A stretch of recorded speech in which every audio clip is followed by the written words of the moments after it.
It is March 19th, 2020, and I read this Facebook post last night. During last night, it had been posted by one person, one of my friends, one of my Facebook friends. I read half of it, and another person, another friend posted it on her Facebook wall, and I read the whole thing, and it is just insane. It talks about one guy's experience with COVID-19. He is young, Matthew Lazaro Robertson. He is young, and he went through hell. And so I read the whole thing last night, and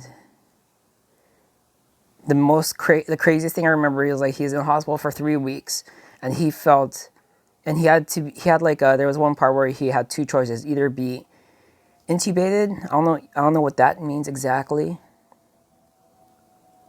or he could either be intubated or he could just let his body ride it out. And what I remember most from the story is that, the intubation process was hell also. Towards the end, he said something about if he had not been intubated, he might have died. And then when he was intubated, they gave him like drugs or something that knocked him out or something.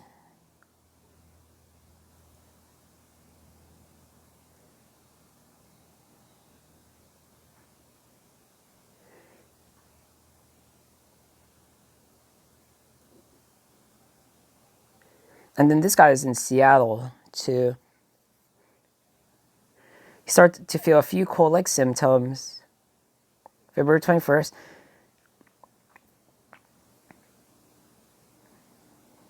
And then 3 days later, he started to develop what seemed like flu-like symptoms, such as a fever, runny nose, body aches. I actually had those at March. Me personally, I had a small 101-ish max fever, running headache,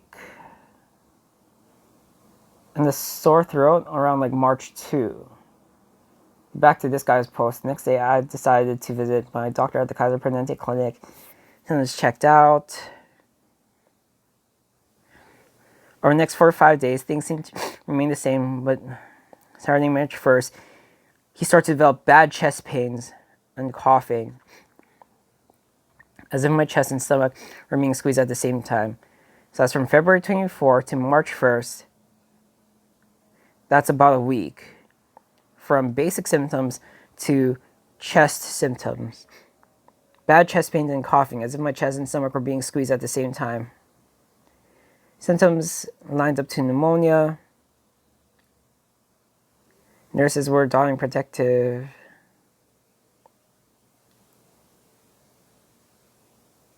And so, I'm skimming this.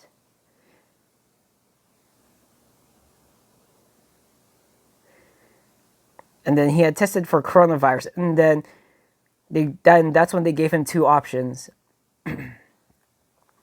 Put me under for a bit and intubate me, or to not get intubated and just to have it play out.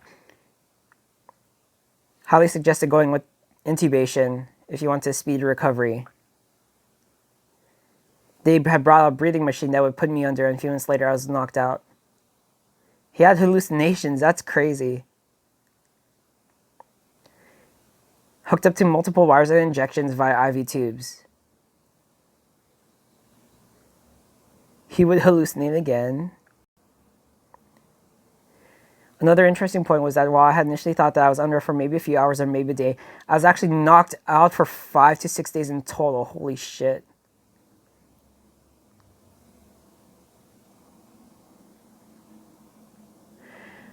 March 7, the nurses give me some good news.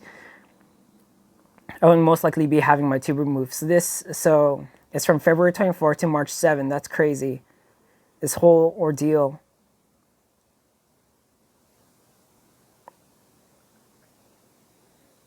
Then number 2 is his hands. Unfortunately, like he's going through some more hell.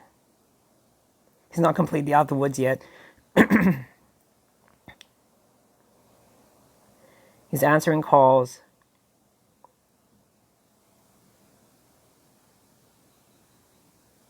There was some thing about some medication that he took that's not fully being FDA approved. I don't, that's,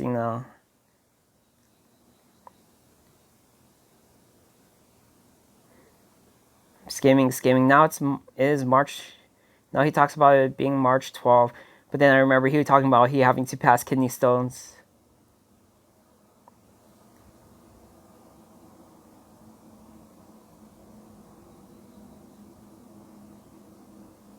Feel more abdominal pain.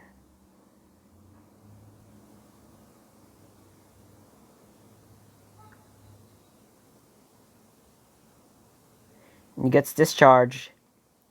And he's been in the hospital for 3 weeks. Holy shit.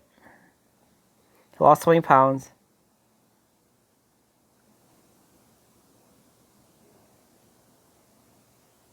As soon as he got home, I immediately went straight from my room to begin my home quarantine period. I'm currently on day 5 of my 7-day isolation. One last piece of good news was that an hour or so later, the hospital had called me to let me know that the results from the last bits of tests that they did on me had come in, and those results had come back negative.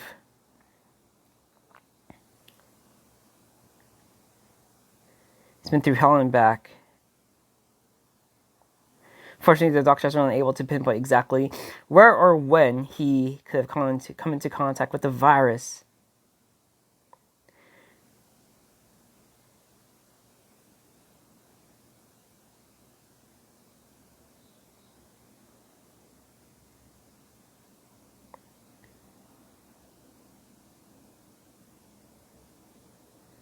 That's insane.